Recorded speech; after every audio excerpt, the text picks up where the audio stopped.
अस्सलाम वालेकुम दोस्तों, आज का हमारा पहला लेक्चर है element and stages of crime के। एलिमेंट क्या है और स्टेजेस क्या है क्राइम के, उसके बारे में हम पढ़ेंगे।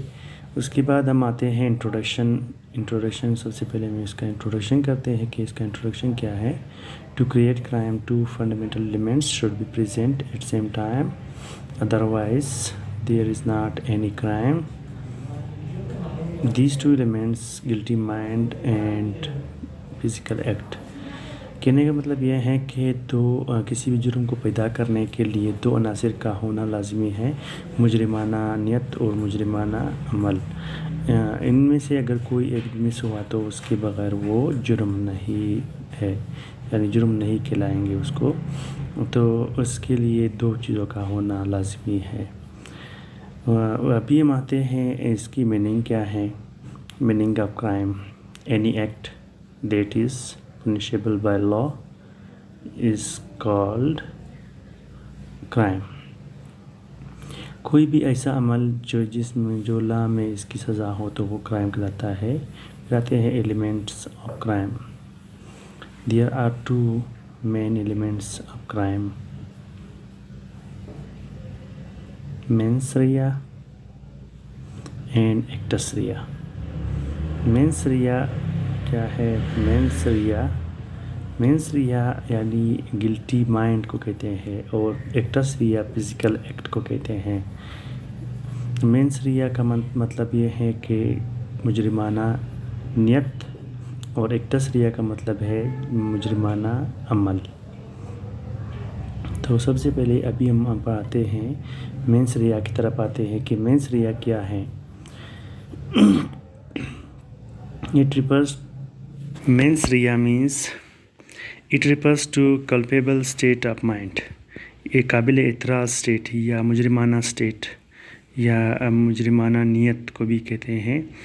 नॉलेज है इसमें, for example knowledge intention, motive, negligence, recklessness, बेएहतियाती।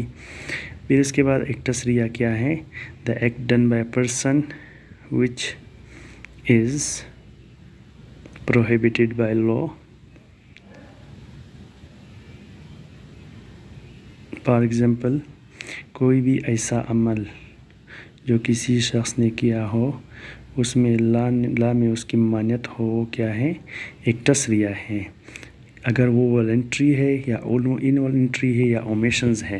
Omissions का मतलब है जो भी ज़िम्मेदारी आपको दी गई है तो ज़िम्मेदारी आप नहीं निभाते हो तो वो भी, उसमें भी आपको सज़ा मिलेगी। उसको ओमिशंस कहते हैं। अभी हम आते हैं स्टेजेस की तरफ आते हैं कि इसके स्टेजेस क्या हैं। मेंस रिया की स्टेजेस क्या हैं? स्टेजेस की तरफ हम लोग आते हैं। इंटेंशन, पहला स्टेज क्या है? इंटेंशन है। मीन्स वॉलंटरीनेस, जानबूझकर, to do any work, any act और ओमिशंस। कोई भी जानबूझकर कोई भी आप कोई काम करते हो या वो कोई ज़िम्मेदारी नहीं निभाते हो तो वो क्या है? इंटेंशन है। नॉलेज क्या है? आगाही। अगर आप किसी चीज़ के बारे में आपको पता है कि इसका क्या नुकसान है, क्या फ़ायदे हैं, तो भी आप इसके बारे में आपको मालूमात है लेकिन आप उसके बावजूद भी आप वो काम करते हो, वो क्या है? या मोटिव क्या है? उकसाने वाले स्टेट किसी भी दिमाग का, यानी किसी को आप उकसाते हो जुर्म करने के लिए तो वो क्या कहलाता है? मोटिव। नेग्लिजेंस, अगर आपको कोताही की वजह से आपसे कोई ऐसा क्राइम या जुर्म होता है जिसमें लॉ में उसकी मान्यत है, वो क्या है? नेग्लिजेंस है।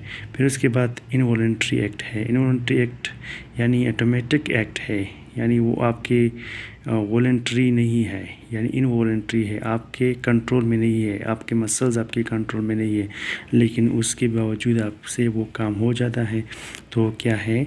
इनवॉलंटरी एक्ट है। वो क्या है? इनवॉलंटरी एक्ट कहलाएंगे। उसको इनवॉलंटरी एक्ट कहलाएंगे।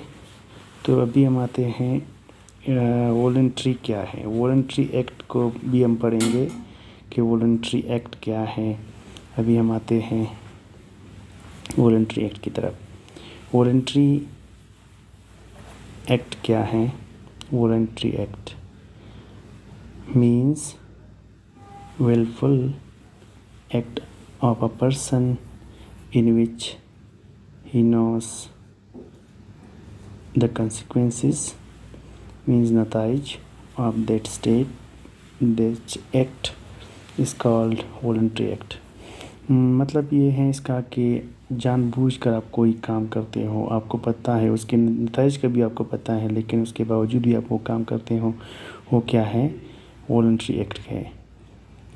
اس کی سزا، اس کی جو آپ کو کیا سزا ملتی ہے، کیا نقصان ہے اس کا، کیا فائدہ ہے، اس کے بعد باوجود بھی آپ وہ کام کرتے ہو، کیا ہے؟ انوالنٹری. پھر جنرل پرنسپلس کیا ہے؟ General principle behind the crime criminal law is based on the maxim any act does not make a man guilty unless his mind is also guilty.